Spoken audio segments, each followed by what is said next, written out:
Bienvenue à tous dans cette première édition du journal sur Télé 50. On commence avec les nouvelles de la Chine, où le président de la République démocratique du Congo, Joseph Kabila, a assisté à la commémoration du 70e anniversaire de la victoire de la Chine sur le Japon à la fin de la Seconde Guerre mondiale. À Pékin, le chef de l'État a échangé hier jeudi avec son homologue sud-africain Jacob Zuma.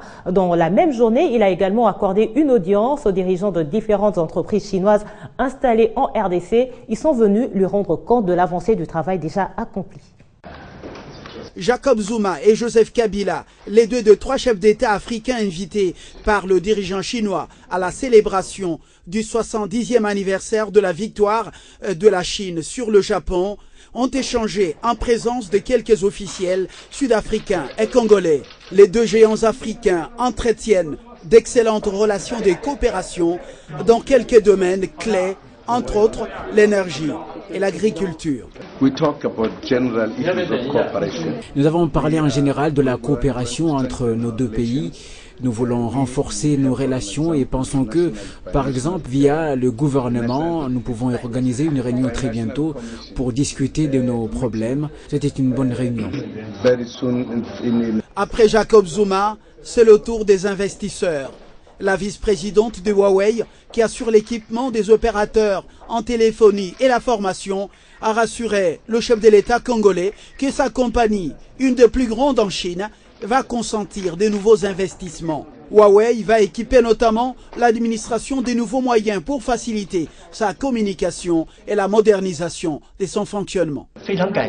Nous avons exprimé notre confiance sur le développement économique du Congo-Kinshasa et nous avons investi dans 2 bâtiments immobiliers au Congo et nous allons aussi continuer à développer notre activité, notamment aussi dans la formation des talents de TIC que dans notre centre de Huawei formateur. Ensuite, c'est le président de la FCC, une entreprise qui exploite une mine de diamants et qui a déjà investi via sa filiale, SACIM, plus de 100 millions de dollars en Bujimaï.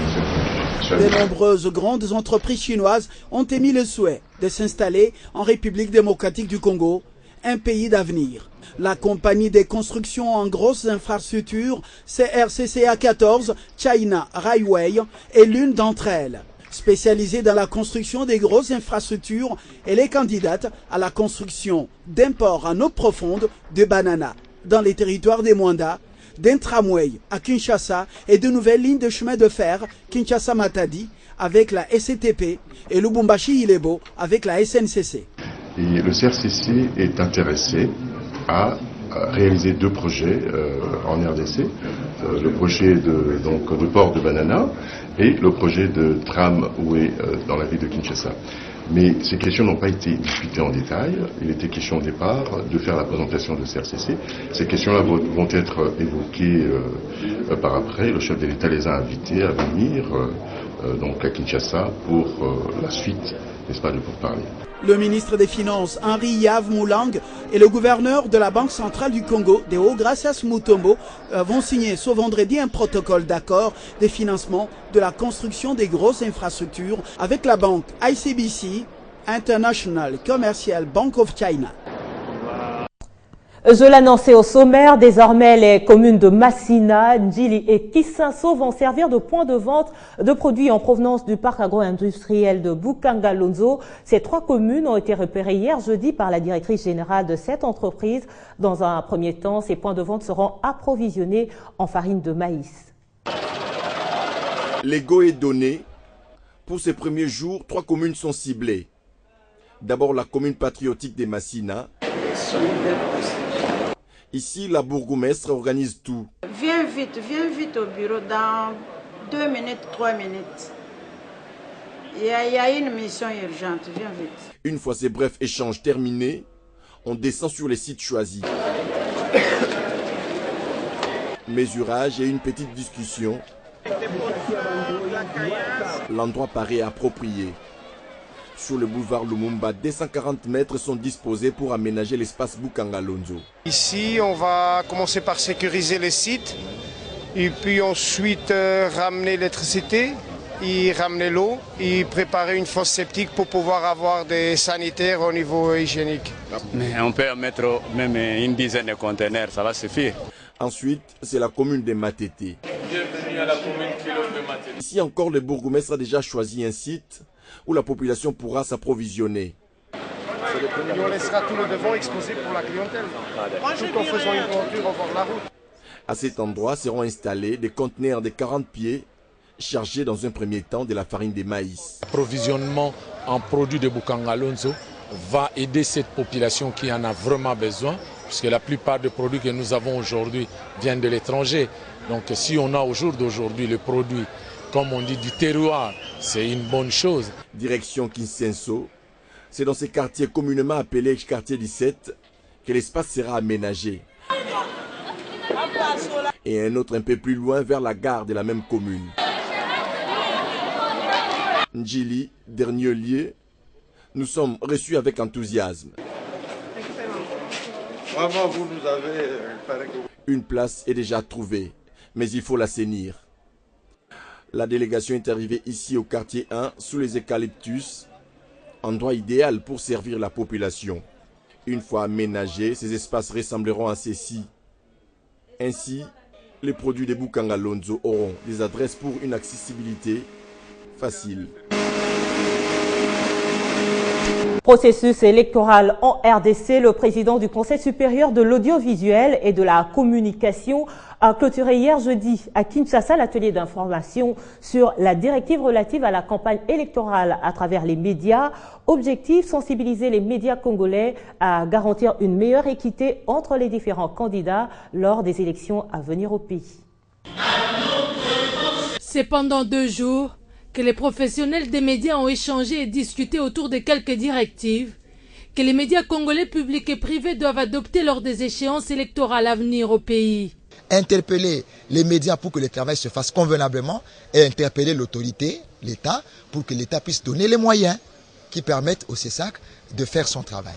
Mais au-delà de tout, cette plateforme de réflexion était aussi une occasion pour les chevaliers de la plume de faire des propositions et recommandations aux autorités du pays afin de permettre au CESAC de mieux réguler l'espace médiatique lors des campagnes électorales. Mais les participants ont également demandé au gouvernement d'assumer ses responsabilités. D'abord de donner les moyens qu'il faut au CESAC pour que le CESAC se déploie convenablement à travers le pays, mais aussi de pouvoir donner aux médias, comme il est prévu dans la loi, les moyens, n'est-ce pas, de leur politique. La subvention dont on parle, et la directive revient sur cette subvention. À travers ces genres de forums, le Conseil supérieur de l'audiovisuel et de la communication veut aider les médias publics et privés à travailler professionnellement, question de garantir des élections apaisées et crédibles en République démocratique du Congo.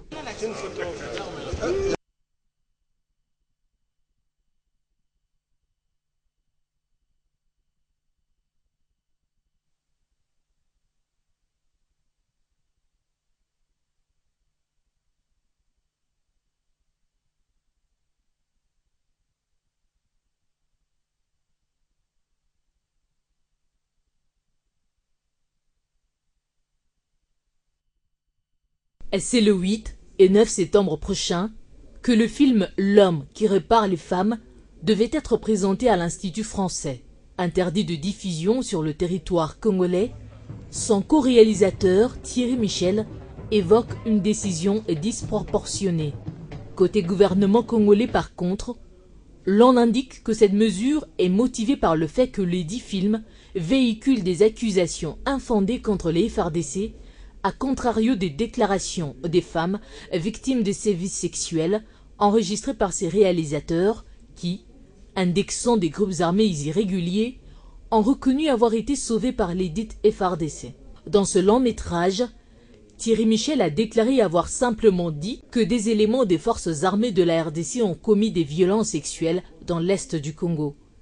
Des accusations que le gouvernement n'admet pas par son porte-parole Lambert Mende, indiquant avoir besoin que la communauté humaine tout entière soit suffisamment sensibilisée contre le phénomène de viol dans la partie est de la RDC, au lieu que cette sensibilisation devienne un outil de désinformation au service de ceux qui veulent discréditer et démoraliser les forces armées qui ont payé et continue de payer un lourd tribut pour libérer l'Est du pays des bandes criminelles auteurs de ces atrocités. À la Direction générale des impôts, la session des directeurs des impôts pour l'année 2015 est ouverte hier jeudi à l'hôtel Memling. Durant 3 jours, les participants vont réfléchir sur les stratégies et actions à entreprendre en vue de la réalisation des assignations budgétaires de la Direction générale des impôts pour l'exercice 2015.